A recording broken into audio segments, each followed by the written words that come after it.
आइए सीधा आज के इस जायजे की गहराई में उतरते हैं। आज हम एक ऐसी तारीखी तहकीक पर बात करने वाले हैं जो इंसानी इख्तिलाफात और तनाज़ुआत को हल करने के लिए एक बेहद अमली और यकीन मानिए बहुत आसान गाइड फराहम करती है। हम देखेंगे कि कैसे तारीख के अजीम वाक़यात हमारे आज के रोज़मर्रा मसाइल का बेहतरीन हल बन सकते हैं। अब देखिए, एक बहुत ही आम गलत फहमी पाई जाती है कि तारीख की अजीम तरीन शख्सियात कभी आपस में नहीं उलझती थीं। ऐसा लगता है जैसे वो हमेशा हर बात पर मुकम्मल इत्तेफाक करते थे, लेकिन हकीकत बिल्कुल मुख्तलिफ है। इख्तिलाफ यानी राय का फ़र्क एक बिल्कुल फितरी इंसानी अमल है। दुनिया के बेहतरीन और मुअज़्ज़ज़ तरीन लोगों के दरमियान भी इख्तिलाफ मौजूद रहा है, और सच पूछिए तो यही चीज़ उनकी इंसानियत को मज़ीद निखारती है। हमारा सोर्स मटेरियल बिल्कुल वाज़े करता है कि सहाबा कराम के दरमियान भी इख्तिलाफ यानी राय का फ़र्क ज़रूर पैदा होता था। लेकिन यहाँ हैरानकुन बात यह नहीं है कि इख्तिलाफ हुआ, बल्कि वो लाजवाब और ज़बरदस्त तरीका है जिसके ज़रिए इन नाजुक मकामात को हल किया गया, और यही वो अमल है जो आज हमारे लिए हमेशा बाकी रहने वाली अहमियत रखता है। तो चलिए सबसे पहले इस बुनियादी उसूल की तरफ आते हैं कि सीरत में तनाज़ात को हल करने का असल तरीक़ाकार क्या था। जब भी सहाबा किराम के दरमियान किसी बात पर, ख़ास तौर पर दीनी अहकाम या मसाइल पर इख्तिलाफ होता, तो सबसे पहला कदम हमेशा और हमेशा कुरान की तरफ रुजू करना होता था, यानी इलाही हिदायत से एब्सोल्यूट ट्रुथ को वाज़े करना। इस अमल में हिकमत, रहमत और अदल यानी विजडम, मर्सी और जस्टिस का बेहतरीन इस्तेमाल किया जाता, जिससे इख्तिलाफ फ़ौरन ही ख़त्म हो जाता। अब इस रूहानी उसूल से आगे बढ़ते हुए इसे एक अमली मिसाल से समझते हैं। नियत और इज्तिहाद का एक बहुत ही दिलचस्प वाक़या।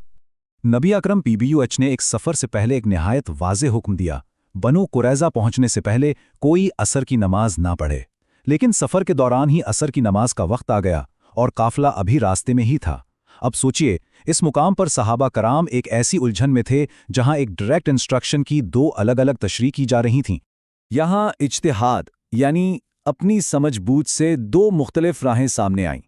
एक ग्रुप ने सोचा कि असल मकसद जल्दी सफ़र तय करना था और नमाज का वक्त किसी सूरत क़ज़ा नहीं होना चाहिए, इसलिए उन्होंने रास्ते में ही नमाज पढ़ ली।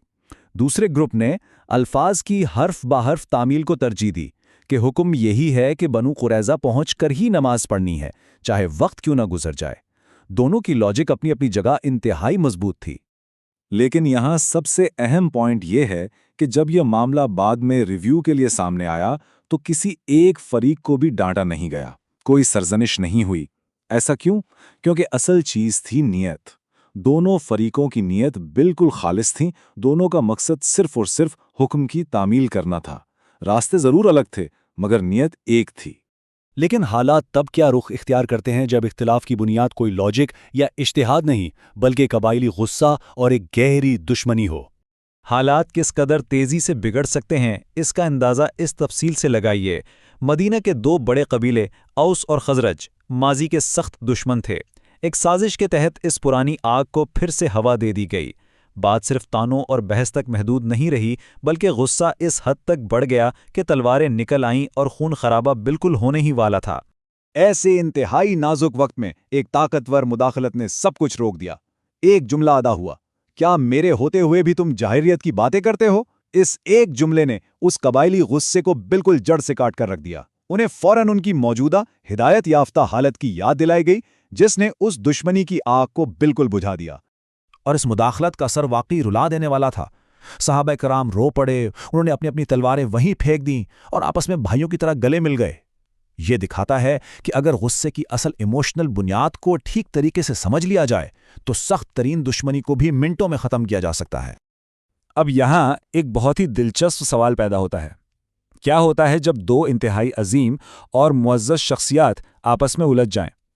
चलिए इस तहकीक में आगे बढ़ते हुए एक निहायत ही ज़ाती और अहम वाक़या देखते हैं। और ये हमें ले आता है दरगुजार और सुलह की इस अजीम मिसाल की तरफ। ये पूरा वाक़या निहायत ही फितरी और इंसानी है। हज़रत अबू बकर और हज़रत उमर, जो बेहतरीन और करीबी तरीन साथियों में से थे, उनके दरमियान किसी बात पर बहस हो जाती है।